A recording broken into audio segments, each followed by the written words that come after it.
16ویں سپارے کے آغاز میں موسیٰ علیہ السلام اور خضر علیہ السلام کا قصہ جاری ہے۔ خضر علیہ السلام نے جو 3 کام کیے وہ اپنی مرضی سے نہیں کیے، اللہ تعالیٰ کے حکم سے کیے۔ انسانی عقل اللہ کے آگے محدود ہے۔ علم و عقل فتنہ اور آزمائش ہیں۔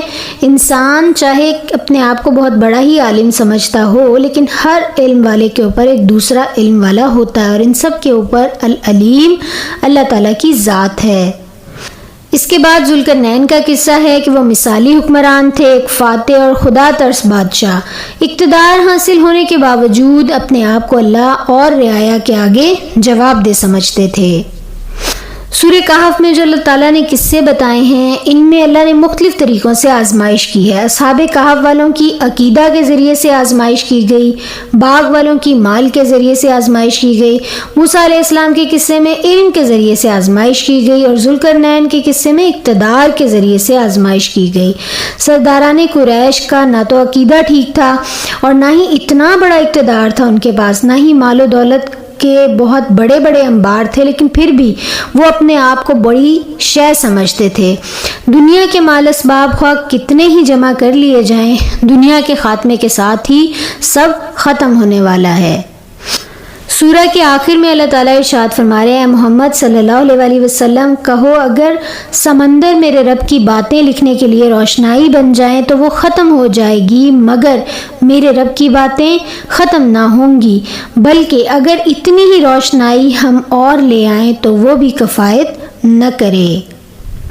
اس کے بعد سورہ مریم ہے، اور سورہ کے آغاز میں ہی اللہ تعالیٰ اپنی اس رحمت کا ذکر کریں جو اللہ نے اپنے بندے زکریا علیہ السلام پر کی، جبکہ وہ اپنے رب کو چپکے پکار رہے تھے۔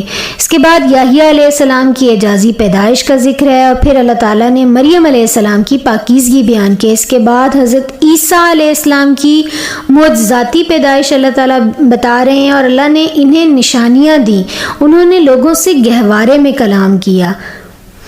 پھر اللہ تعالیٰ حضرت ابراہیم علیہ السلام کا ذکر کریں کہ انہوں نے اپنے والد کو توحید کی دعوت دی اور خیر خواہی کا حق ادا کر دیا، اور ادب اور احترام کو بھی ملحوظ رکھا۔ اس کے بعد اللہ تعالیٰ نے موسیٰ علیہ السلام، ہارون علیہ السلام، اسماعیل علیہ السلام اور ادریس علیہ السلام کا ذکر کیا ہے، اور ان کے بعد ناخلف لوگ ان کے جانشین بنے، اور اللہ تعالیٰ ان کا جرم یہ بتا رہے ہیں کہ انہوں نے نماز کو ضائع کیا اور اپنے خواہشات نفس کی پیروی کی۔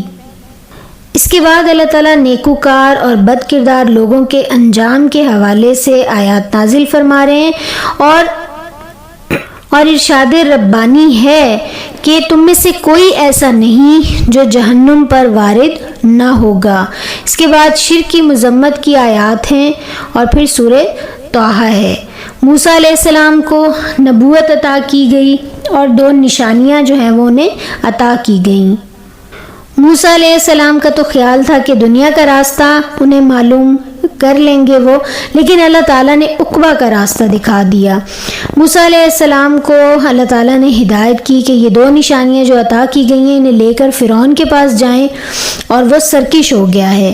اور موسیٰ علیہ السلام نے اللہ تعالیٰ سے دعا کی کہ پروردگار میرا سینہ کھول دے اور میرے کام کو میرے لیے آسان کر دے، اور میری زبان کی گرہ سلجھا دے، تاکہ لوگ میری بات کو سمجھ سکیں، اور میرے لیے میرے اپنے کنبے سے ایک وزیر مقرر کر دیجئے، ہارون جو کہ میرا بھائی ہے۔ اس کے بعد اللہ تعالیٰ بتا رہے ہیں کہ موسیٰ علیہ السلام کو فرعون کے دربار میں بھیجا، اور انہوں نے وہاں جا کر چیلنج کیا، اور یہ کہ انہیں اسے مقابلے پر بلا لیا۔ اس کے بعد اللہ تعالیٰ بنی اسرائیل پر جو انعامات کیے ہیں ان کی جو ہے وہ یاد دہانی کروا رہے ہیں بنی اسرائیل کو۔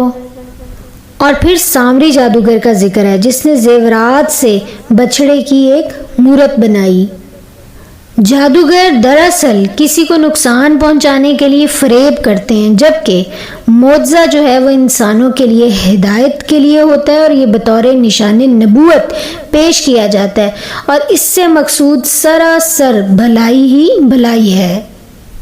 اس کے بعد قیامت کی منظر کشی کی گئی ہے اور اللہ تعالیٰ نبی کریم صلی اللہ علیہ وسلم کو دعا سکھا رہے ہیں وَقُلْ رَبِّ زِدْنِی عِلْمًا، اور اے میرے رب میرے علم میں اضافہ فرما، اور آپ صلی اللہ علیہ وسلم نے اس طرح سے بھی دعا کی کہ میرے رب نے مجھے ادب سکھایا اور کیا خوب سکھایا۔ اس کے بعد آدم علیہ السلام اور ابلیس کا ذکر ہے۔ انسان اللہ کا دیا ہوا سبق بار بار بھول جاتا ہے، صرف آدم علیہ السلام ہی نہیں بلکہ اولاد آدم بھی اللہ کی پیش کی تنبیہات کے باوجود اپنے دشمن کے پھندے میں پھنس جاتے ہیں۔ دعا ہے کہ اللہ تعالی ہمیں اس کی چالوں فریب کاریوں سے بچا لے۔ اس کے بعد اللہ تعالیٰ ارشاد فرما رہے ہیں کہ جو میرے ذکر سے منہ موڑے گا اس کے لیے دنیا میں تنگ زندگی ہوگی، یعنی اگر کسی کے پاس کروڑوں روپے بھی ہوں تو اس کو ایک لمحے کا بھی سکون نہیں ملے گا، یعنی اگر وہ نافرمان ہوگا، اور آخرت میں ہم اسے اندھا اٹھائیں گے۔ اس کے بعد اللہ تعالیٰ نماز کے اوقات کو بیان کر رہے ہیں اور حکم دے رہے ہیں کہ اپنے گھر والوں کو نماز کی تلقین کرو اور خود بھی اس کے پابند رہو۔